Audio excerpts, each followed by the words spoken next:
C'est dire aux politiciens des méchancetés qu'ils ne comprennent que le lendemain. Jacques Maillot. Faute de cheminée auquel s'adosser après le dîner, ce brillant causeur pérore maintenant à la radio à l'heure du goûter, Pierre Bénichou. Elle sait parler aux hommes, surtout quand ils n'entendent plus très bien, Isabelle Mergo. La bêtise et le Viagra qui l'aident à faire l'humour, Jean-Yann. Alors, si vous n'avez pas de talent, si vous n'avez pas de relation, et si pour le poste que vous aimeriez occuper, on exige des diplômes universitaires... On peut en acheter ? Sans oui. moi. Il faut prendre le métro à Moscou. Bon, c'est pas loin. Vous avez tout ce que vous voulez. Diplôme ancien, copie de diplôme neuf, copie vierge de diplôme, relevé de notes d'examen, tampon, signature et même les thèses. Par exemple, vous voulez être docteur en médecine. Oui. Dans le métro, mais c'est un peu plus cher. Oui. Vous avez non seulement le diplôme de docteur en médecine, mais la thèse que vous avez soutenue pour y parvenir. Ah oui, mais c'est en russe. C'est en russe, oui. Alors après, vous dites, je suis médecin, j'ai passé mes examens en Russie. Et puis on vous donne une équivalence. Vous parlez pas russe. Oui, mais vous parlez pas russe. Non. Donc on s'aperçoit que c'est bidon. Non, mais non, c'est plus facile. Donc on peut tous procurer, quoi. Oui. Ouais. À New York, à côté de Times Square, il y a une petite boutique qui s'appelle « Vous n'avez pas le droit de vous en servir, nous avons le droit de le vendre ». Et on vend des cartes de flics, des insignes, des machins, des laissez-passer officiels, des trucs du FBI et tout.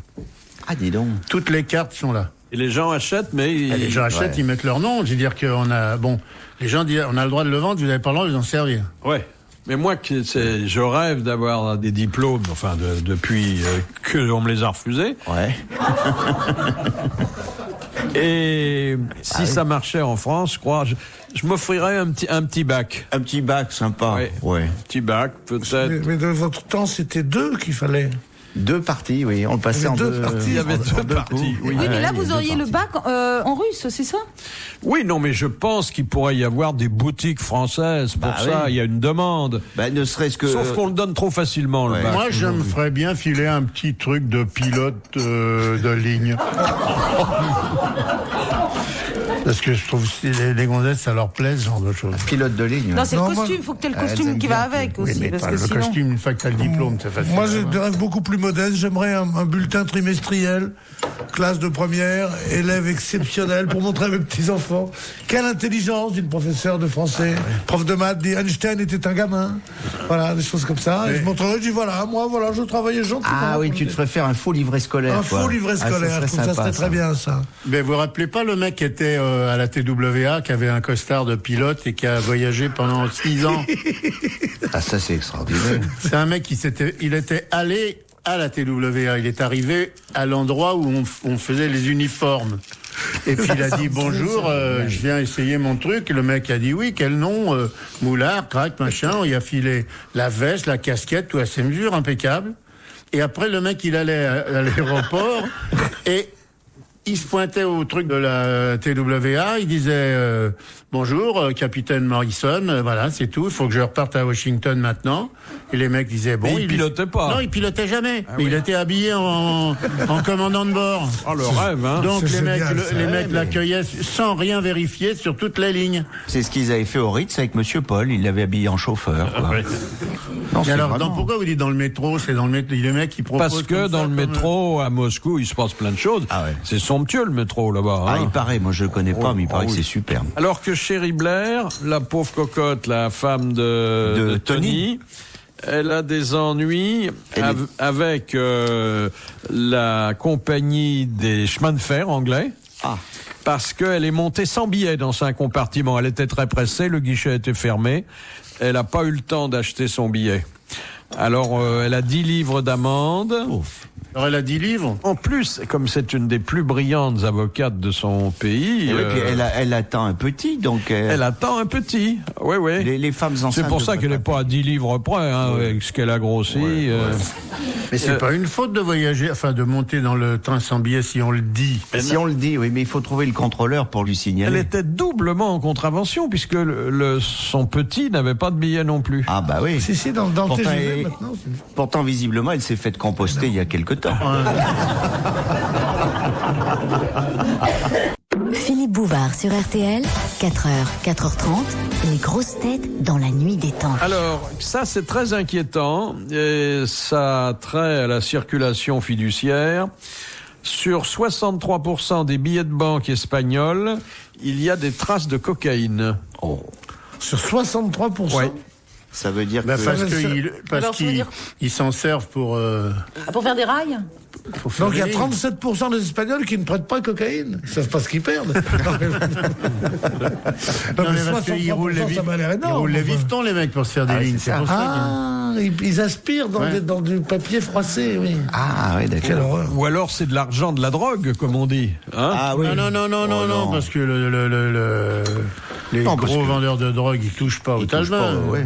Mais alors, ils avaient déjà fait une enquête semblable en Angleterre, et là, c'était 99% des billets de banque qui présentaient des traces de cocaïne. Ah, dites donc, comme quoi l'argent a de l'odeur, contrairement à ce qu'on dit. C'est pour ça qu'on voit de plus en plus de types devant les distributeurs de billets qui sont là. Puis alors, une bonne nouvelle, parce que ça prouve que l'art n'a plus de frontières. En Autriche, il y avait un petit endroit, des toilettes, qui marchaient pas tellement. Bon, c'était des toilettes très ordinaires. Et puis, il y a un peintre à la mode qui a peint des fresques superbes, et depuis, ça ne désemplit pas. Les gens viennent uniquement pour... mais c'est pas en Autriche, c'est en Nouvelle-Zélande. C'est pas loin non plus, hein. Oui. Si t'as vraiment envie, c'est difficile d'aller jusque là-bas. Hein, parce que... Alors, évidemment, j'espère que c'est pas une blague, parce que c'est daté de Kawakaka. Oui, mais c'était quoi, un des chiottes publics ou c'était un... Des toilettes publiques. Ah ouais. Ce qu'on appelle des chalets d'aisance. Le peintre autrichien Hundertwasser, Ah ouais, prédestiné. Ah ouais, Sous ouais. l'eau. Oh, mais les peintres autrichiens, faut s'en Je méfier. suis pas Hein. sûr que ça soit très Ouais. Parce qu'il y a un mec qui s'appelle Hunderwasser, Hunderwasser, c'est... oui. Hein Et alors le maire de Kawakaka a déclaré il y a maintenant les gens font la queue. C'est votre face cateau. Et le mec, il a peint ça pendant qu'il y était. Les gens le ne truc viennent sur le même mur, pas quoi. pour se soulager. Ils regardent et ils s'en vont. Ouais. Et c'est du figuratif ou du... Très figuratif. Très figuratif. Très très figuratif. Il y a un coucher de soleil. Ah bah oui, forcément. Oui. C'est très beau ça. Coucher de soleil sur la lunette. Ah bah ouais, ça c'est...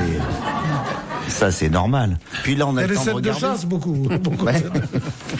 On a le temps de regarder quand on est là-dedans. Non, le niveau monte, C'est de la peinture sur toile ou sur papier? Mais je pense qu'on sous-estime le rôle culturel des toilettes. Je le dis toujours. La toilette, c'est la seconde bibliothèque de n'importe oui. quel... Et quelquefois la seule même. Bah oui. Alors on met des bouquins dans les toilettes. Mais il manque des pages souvent. Ouais. Hein. Et le pire, c'est que quelquefois les couvertures disparaissent.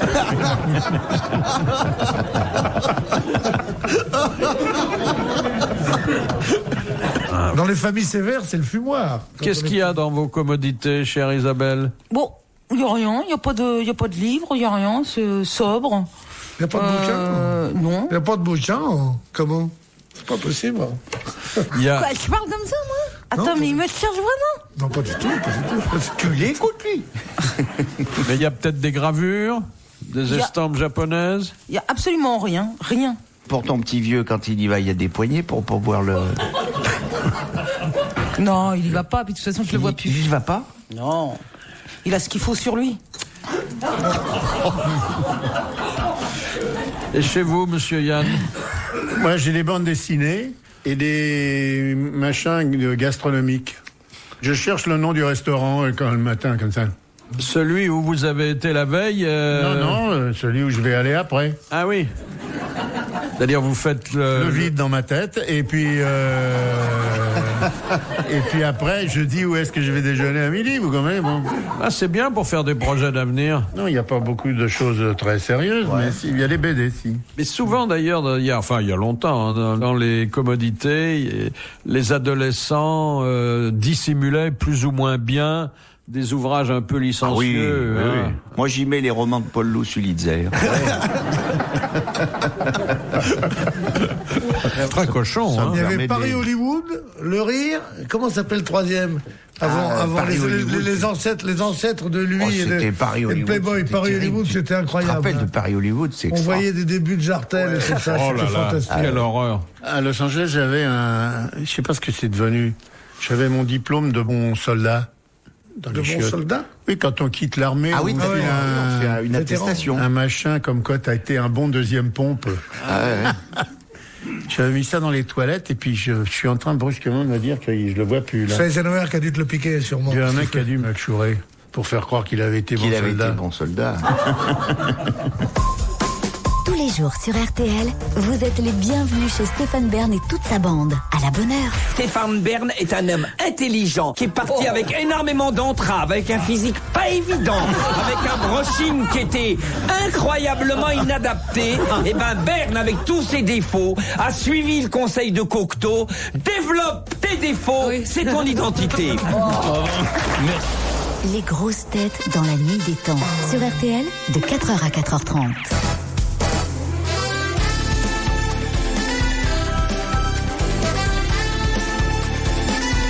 C'était fin des grosses têtes dans la nuit des temps du 14 janvier 2000 en compagnie de Philippe Bouvard, Jacques Maillot, Pierre Bénichou, Isabelle Mergot et Jean-Yann. Alors, si vous êtes un jour mouru, ce qui est probable, une hypothèse de travail, sachez que vous pouvez avoir des mouvements spontanés de doigts, d'orteils, voire des bras.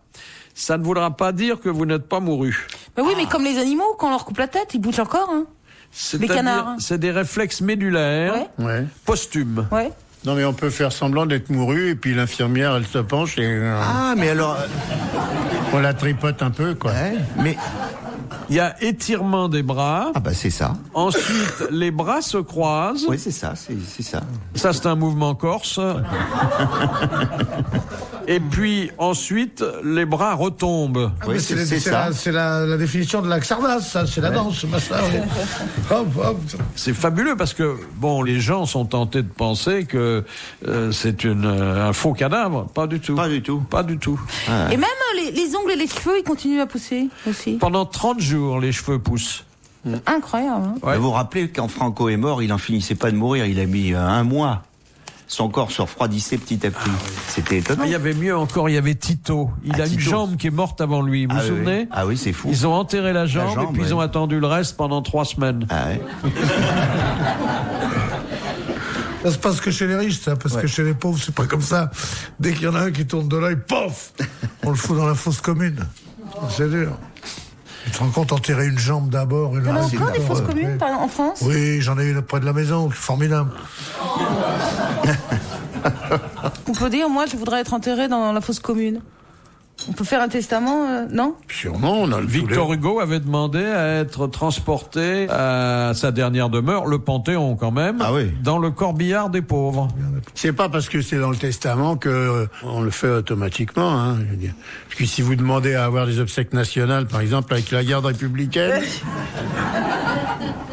même si c'est votre dernière volonté, vous allez vous faire envoyer, hein?